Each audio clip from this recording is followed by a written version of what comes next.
Le 1er avril est reconnu comme la journée internationale de la blague, une période où les gens s'amusent à partager des plaisanteries et des canulars. Elle est également marquée par des farces innocentes et des blagues légères échangées entre amis, collègues et membres de la famille.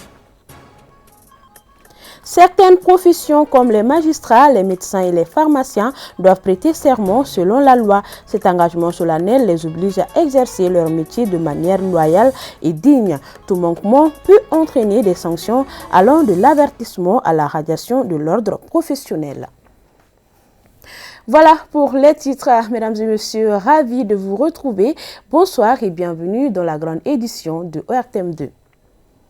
Le 1er avril est célébré comme la journée internationale de la blague, une occasion pour partager des plaisanteries et des canulars. Cette journée est souvent marquée par des farces innocentes et des blagues légères entre amis, collègues et membres de la famille. C'est une journée où l'humour est à l'honneur et où chacun peut participer à la bonne humeur en faisant preuve de créativité et d'esprit ludique. Suivons ce reportage de Penda Bana Doumbia qui nous plonge dans l'univers de la plaisanterie. Ton mari là, c'est l'ami à mon grand frère. C'est pas vrai. Même hier soir, ils étaient à la maison. Non, oui. Je crois pas. Non, hier même, il parlait de son deuxième mariage là. Quoi? Oui, il parlait de son... Oui. De quoi tu parles? Ton mari doit prendre une deuxième femme, toi tu n'es pas au courant. Canulars divers et variés, boutades plus ou moins réussies, le 1er avril est la journée des blagues. Du poisson d'avril remonte depuis le 15e jusqu'au 10e siècle. Déjà au 15e siècle, c'était utilisé comme étant un entremetteur qui agissait ou bien un intermédiaire entre l'amoureux, c'est-à-dire le roi ou bien le maître, et la femme dont il est tombé amoureux. Mais au fil du temps, le concept a évolué pour y arriver maintenant à ce que nous appelons aujourd'hui une face. Mais avant d'arriver à la face, il faut d'abord comprendre que le poisson d'avril, c'est quelque chose qui est institué dans nos communautés depuis très longtemps et ça permet de renforcer non seulement le clan auxquels les gens appartiennent, mais aussi ça permet vraiment de renforcer ce que nous appelons la cohésion sociale. Le poisson d'avril est connu dans de nombreux pays du monde comme un moment pour faire des blagues et tromper les plus crédules. Au Mali, petits et grands se mettent dans l'ambiance, un moyen de tester l'imagination des uns et des autres sans aucune limite et sans tabou. Par exemple, l'année dernière, je suis arrivé, on me dit que mon chef a eu un accident très grave et qu'il se trouve à l'hôpital de Gabriel Touré. Je suis allé, j'ai trouvé qu'il n'y avait personne là-bas. Donc, donc vous voyez, souvent c'est frustrant, mais moi j'ai compris qu'en réalité ça n'avait rien vraiment de frustrant, parce que ça permet vraiment de resocialiser l'individu. Si par exemple vous n'avez pas de patience, si vous avez par exemple vous êtes incapable de supporter les autres, ce sont ces genres de scénarios qui vous permettent vraiment d'aller vers les autres et les intégrer et ne pas se limiter seulement à ce comportement individualiste, c'est-à-dire que moi seul et rien pour les autres. Mettons le point d'orgue sur l'humour et non sur la susceptibilité. Les personnes irritables devront apprendre à mettre de l'eau dans leur vin le temps d'une journée. Surtout au Mali, nous entre nous, il y a certaines choses qu'on ne doit pas trop prendre ça au sérieux. Donc le poisson d'avril, on doit le mettre dans un récipient de cousinage. On ne doit pas se servir de ça comme un outil de guerre. On ne doit pas se fâcher contre quelqu'un. Le plaisantin devra faire preuve de bon sens en fonction de son interlocuteur. Effectivement, certaines personnes plus vulnérables que d'autres pourraient ne pas assumer ce qui, à l'origine, était une blague. Je vois qu'ici au Mali, avec les poissons d'avril, les gens se permettent de tout dire. Mais normalement, dans toute chose, il y a les limites. Il y a des choses qu'on ne doit pas dire. Mais les poissons d'avril, en fait, ça commence à être vraiment un phénomène dans ce pays-là. Ça commence vraiment à même séparer des couples, à séparer des amis, tandis que c'est juste une blague. Une journée consacrée au lâcher-prise qui détend l'atmosphère et nous sort des tracas du quotidien. Il faut que les gens arrivent à s'accepter. On peut le faire beaucoup plus au lieu de travail, on peut le faire dans le couple, on peut le faire dans la famille, on peut le faire n'importe où. Une bonne dose de bonne humeur pour débuter la belle saison.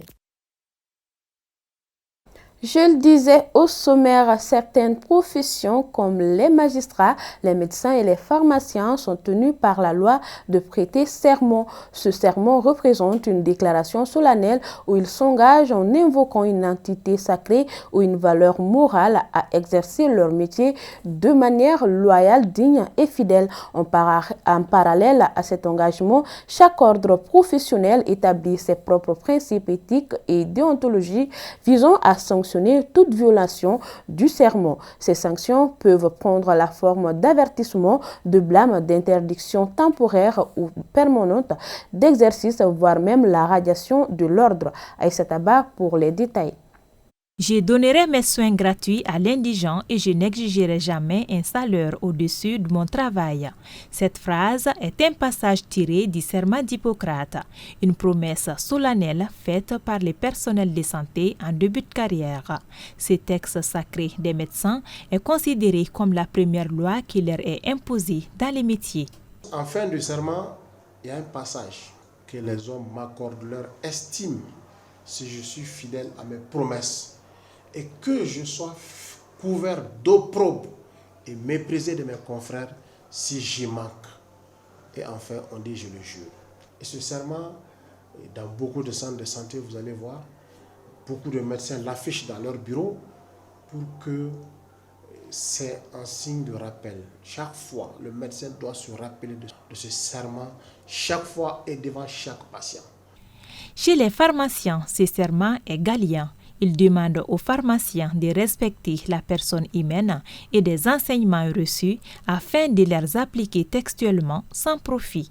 Il y a le serment des Galiens que l'on prête lorsqu'on finit ses études. Mais après, lorsqu'on intègre alors l'ordre des pharmaciens aussi s'est basé sur ce serment pour faire le code de déontologie, qu'on appelle le code d'éthique et de déontologie qui est propre à chaque profession. Déjà, il y a 4 titres dedans. D'abord, il y a les devoirs du pharmacien, en titre 1. En titre 2, ça gère la relation entre les pharmaciens et puis l'administration. En titre 3, ça gère la relation entre les pharmaciens et puis ses compères, ses autres collègues. Chaque individu est le gardien de ses propres valeurs. Chaque professionnel est le gardien des valeurs de sa profession, comme les rappellent les serments. La première catégorie qui est beaucoup utilisée, c'est lorsque quelqu'un vient au tribunal. Il vient comme partie à un procès déterminé. Et ça, c'est serment à valeur de preuve. C'est ce qu'on appelle le serment décisoire. La plupart du temps, quand les gens rentrent en fonction, quand les gens vont rentrer en fonction, la loi exige qu'il souvent, pour certaines catégories de personnes, qui prêtent serment. C'est l'éthique et la déontologie qui permettent de sanctionner quand le serment n'est pas respecté. Et ces sanctions varient en fonction de la faute commise. C'est important que les pharmaciens ne se donnent pas, par exemple, à des combines avec, par exemple, les médecins pour monter sur le dos des patients et avoir des ristournes après. Donc ça sont les sanctions qui sont condamnées par la loi. D'autres sanctions qui sont condamnées par la loi, c'est que lorsque le pharmacien fait de la publicité, par exemple, c'est interdit. Donc il y a d'autres choses qui sont prohibées, par exemple vendre des médicaments qui ne répondent pas à l'éthique et qui sont interdits, par exemple. Il y a certains types de médicaments et il y a des modalités de vente qu'il faut surtout respecter. Il peut y avoir aussi des sanctions lorsque les normes ne sont pas respectées. Ce qui est aussi condamné par la loi, c'est qu'aujourd'hui il y a une pharmacie à telle place. Tu ne peux pas te déplacer de toi-même pour aller vers une autre place. Ces sanctions peuvent être des sanctions disciplinaires où on te radie de ton corps. Ça peut être des sanctions pénales également où on peut t'amener à te poursuivre et te condamner pour faute commandée pour n'avoir pas honoré ton engagement, pour avoir violé ton serment. Ou ça peut être des sanctions administratives. On peut te déplacer d'un point A, d'un tel poste à un tel poste, ou te rétrograder. Les serments rappellent à la personne qui les prononce les obligations légales, morales et l'éthique liée à son métier. Quant à un journaliste, le code de déontologie dit qu'il est tenu au respect de la vérité, quelles qu'en puissent être les conséquences pour lui, et c'est en fonction du droit public que le public a de connaître la vérité. Don de 10 tonnes de sacs de riz au Carrefour pour la réinsertion sociale des handicaps du Mali. C'est à l'actif de Seydou Nantoumé, un opérateur économique deuxième du genre. Ce don vise à soulager 200 personnes vivant avec un handicap. Aïssata Ba pour plus de détails. Le Ramadan est le mois de partage et de compassion par excellence. C'est dans cet esprit que Seydou Nantoumé, un opérateur du Mali, vient de donner 10 tonnes de riz à l'association dénommée Carrefour pour la réinsertion sociale des handicapés du Mali. Il nous a tout le temps gratifié de ce don. Donc cette année aussi, il a répété les mêmes choses. C'est un sentiment de joie et de fierté d'avoir reçu ce don de la part d'un opérateur économique, d'un Malien, 10 tonnes de riz. Ce n'est pas donné à toutes les associations. On remercie beaucoup Seydou Nantoumé. Vivre avec un handicap n'est pas chose aisée, surtout quand il n'y a pas de source de revenus. C'est pourquoi ce don est un ouf de soulagement pour les bénéficiaires. Je suis très heureuse d'avoir reçu ces riz. Je remercie les donateurs, que Dieu les récompense.